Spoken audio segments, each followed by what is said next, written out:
sekitarnya.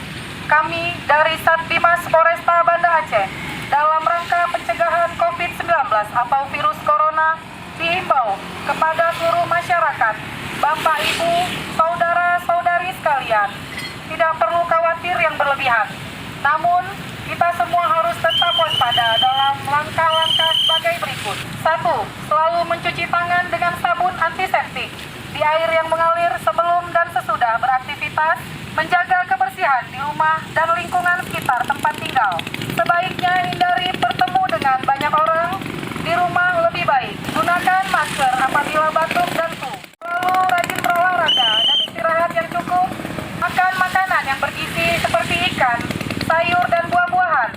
Minum air 8 gelas atau 2 liter per hari.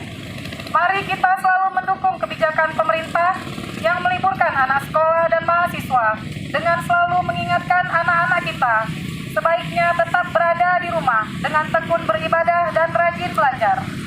Demikian himbauan dari kami. Semoga dapat bekerja sama dengan baik dan kita selalu berdoa dalam lindungan